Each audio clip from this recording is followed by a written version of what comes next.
Person, woman, man, camera, TC. Person, woman, man, camera, TC. Person, woman, man, camera, TC. Hey, it's your favorite stable genius here with a very big brain. And last video, we talked about the two stages of job hunting. The first stage, in which you're well on your way, but you're not quite there yet in terms of qualifications or competency. And we discussed this is a good position to be in because you have all the tools at your disposal already to make it better.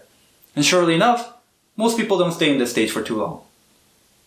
But then I mentioned there is a second stage. There are people who are absolutely competent, highly qualified, and yet they can't get an offer. And we discussed that at this point, it's most likely that your problem is anxiety. Because of the mental overload that the interview setting puts your brain in, you aren't able to perform your A game. And again, this is the findings of a relatively new study from NC State University and Microsoft. So this video, we're going to talk about this. We're going to talk about how to deal with anxiety in the interviews. But before we begin, let me just make it clear that obviously this is not medical advice. If you actually do have anxiety disorder, I highly recommend you talk to an actual qualified person about it. This video, the things we discussed in this video is the strategies that have worked for me, particularly in the context of interviews. Okay, and so for these strategies, again, we're going to break them up into categories, but 3 categories this time, not 2. Sorry, Christopher. And those 3 categories are the things that you can do before the interview, after the interview, as well as during the interview. So, before the interview, first and foremost is a regular routine of exercise and meditation. Now, the literature on this is abundant and extremely clear. I mean, chances are, if you're not already doing this, me telling you to do it isn't going to be what changes that. Again, that kind of behavioral change is extremely difficult and something I'm way underqualified to speak on. But even if you can't do it or don't do it on a regular basis, the day before the interview, the morning before the interview, you go for a quick jog or a walk and you do a breathing exercise or you meditate using an app or whatever to compose yourself. And it's going to make a world of difference. When I was first starting out being the interviewer, candidates would just bomb my questions. And so I would test it on a friend of mine to see, if it's fair or not. And when I did, he would just dismantle my questions. Like it was surgical. He would ask all the correct questions to clarify the input and the expected output. He would write the pseudocode. He would write the real code and then he would test it and then do the space and runtime analysis. And it was just masterful. Quite frankly, he was better than me at this kind of stuff. And yet, when he went out to do interviews, just nothing but rejections. And I had no idea how to help him. So he started seeing a career coach. And after a few months of working with her, he had multiple offers. His success rate went from like 5-10% to like 70-80%. So I asked him, what's your secret? What did she tell you? And he said that really the only key change that he has made to get from that 5-10% to 70-80% is he went out on a walk for 45 minutes every day. That's what the coach, that's what she recommended he does to help him with his anxiety. And so now he works at a big tech company, and not only, did he get an offer from them, he got the maximum possible offer right out the gate without even having to negotiate. That's how much they wanted him, is they couldn't offer him a cent more because they already gave him everything they possibly could. So, exercise and meditation makes a world of difference. Now, another thing that you can do before the interview is giving yourself options. What do I mean by options? Well, you try to interview with as many companies as possible. When I decide that it's time for me to leave, I take a week of vacation off, I block out a week, and I schedule 5 on-sites back to back. Maybe you don't do 5 on-sites back to back because admittedly that's, pretty draining, but even if it's 2 or 3, the important thing is to give yourself options. And here's why. One of the mistakes I used to make when I was first starting out my interview career was having a dream company, right? A lot of people do this, and it's good to have aspirations. But let me tell you, working at Google, working at Facebook, this isn't the thing that defines you as a software engineer, right? I mean, hopefully there's a lot more to you and your professional identity than just the label of the company you're working at. And that's why I always tell people, once a company makes it past a certain size, the company doesn't matter. The manager, the team, the project, doesn't matter what company you work at. If those three things are good, you're gonna be happy. So if you're emotionally investing too heavily into that Google interview or the Facebook interview because it's your dream company, you're inevitably setting yourself up for failure by creating these sources of anxiety. So, I always tell people, Amazon, Microsoft, Oracle, Salesforce, whatever, they are all really great companies. Hey, I mean, you can worry about which companies are actually better after you get an offer, but up until that point, it doesn't really matter. One concern you might have, it's a fair one, how in the world are you going to schedule that many on-sites in a short period of time, right? Because the interview pipeline is notoriously slow. You have to do the recruiter phone screen, then you have to do the initial technical phone screen, then you have to do the on-site, and there's all these latency with the scheduling and the feedback going back and forth. It's like, how in the world can you do 5 in a week? Here's just a quick tip. If you have at least one on-site scheduled with a reputable company, you get a little bit of leverage at that point, right? Because you tell the other companies, look, we're just starting our interview pipeline now, but I already have an on-site scheduled with Google. I already have an on-site scheduled with Apple. Can we just get straight to the on-site? Not all companies will take you up on that offer, but some surely will, because a lot of these companies, they compete for the same pool of candidates. So, hey, if you're already good enough for Google, then why waste their resources and the time finding out the exact same thing for yourself? So that's just a quick tip that I've used in the past. Now, for those of you who aren't students anymore, you have a job already, here's another way to give yourself an option. You interview when you're already happy at your job. This is a common mistake people make, is they only interview when they're so unhappy, so miserable at their jobs that they have no choice but to leave. And ironically, they do this because they're anxious about interviewing, and the only thing that can push them to interview is being that unhappy at their jobs. But now, you go into that interview when you're in that position, and what do you think is going to happen? Anxiety about the fact that if this interview doesn't go well, you're going to have to go back to that miserable office.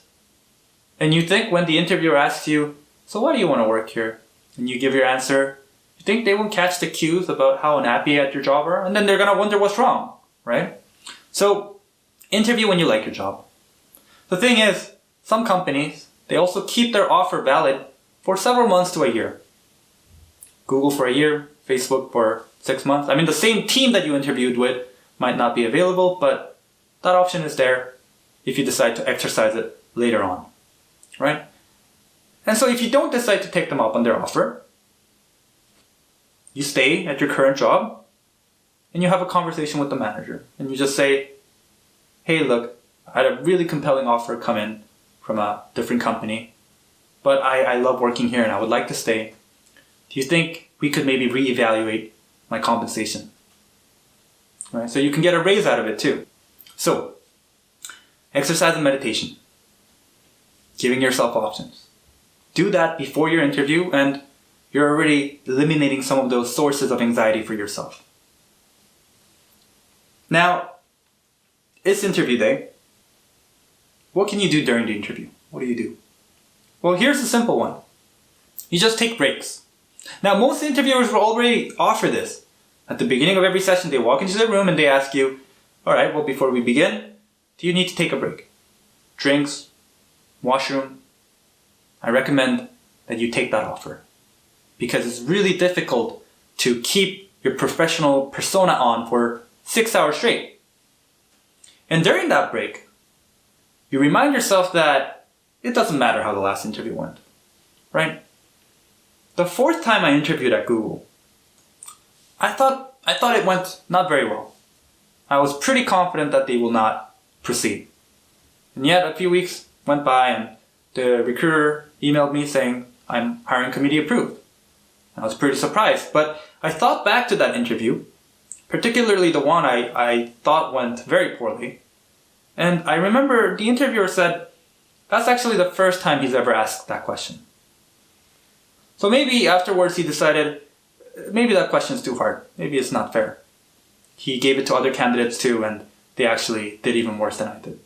Or maybe he, even though we didn't get to the final solution, he liked my approach. It was clever in some ways. I don't know. But the thing is, I'm not in a position to make that judgment call. And so, during the interview, you don't look at the scoreboard. You take the break, you reset. So now the interview is over and you're looking ahead. What can you do after the interview to reduce your anxiety? And I'd say out of all the ideas I'm going to discuss today, this is actually the most important one.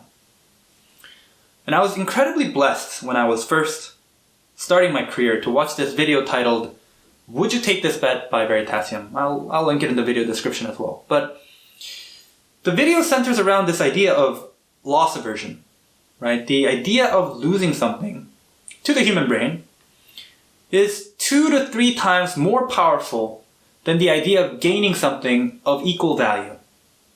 And so he goes around talking to strangers on the street and asks them, here's a fair coin, I'm gonna flip it, you call it.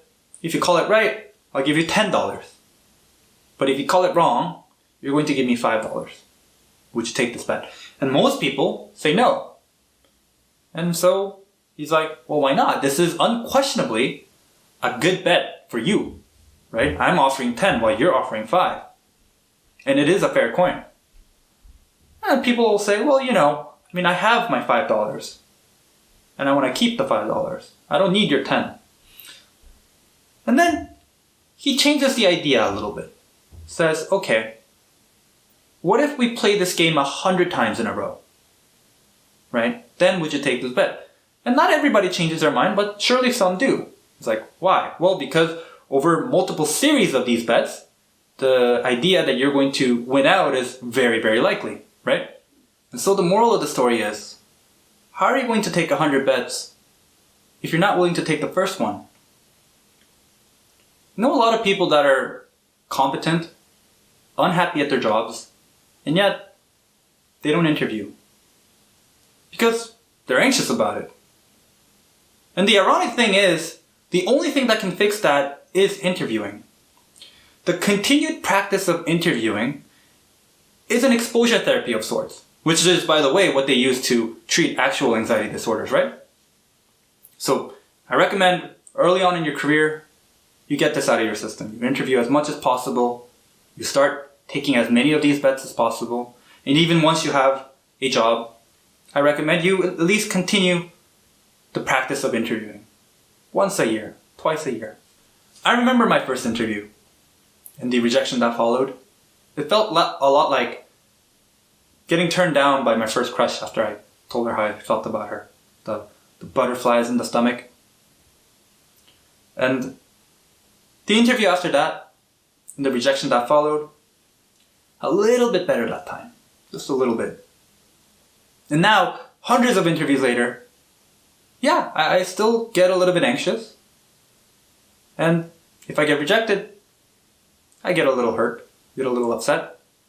But it's not like the first time, right? It's not like the first crush. It's more like going to a bar and getting turned down by a stranger I just asked out. What? I am being informed by my girlfriend that I should not know how it feels like to ask out a girl at a bar. So, several strategies we have discussed today to deal with interview anxiety. Before the interview, regular exercise and meditation, as well as giving yourself options. During the interview, you take the breaks. You reset. And you take it one interview at a time. And after the interview, the continued practice, regular practice of interviewing. Now, there's one more thing though. Coming back to what you can do during the interview, it would help to reframe your attitude towards them at a more fundamental level. But this is another larger point of discussion, and it's an extremely common mistake that I see a lot of people make. And this deserves a separate video, so for now, I will see you in the next one.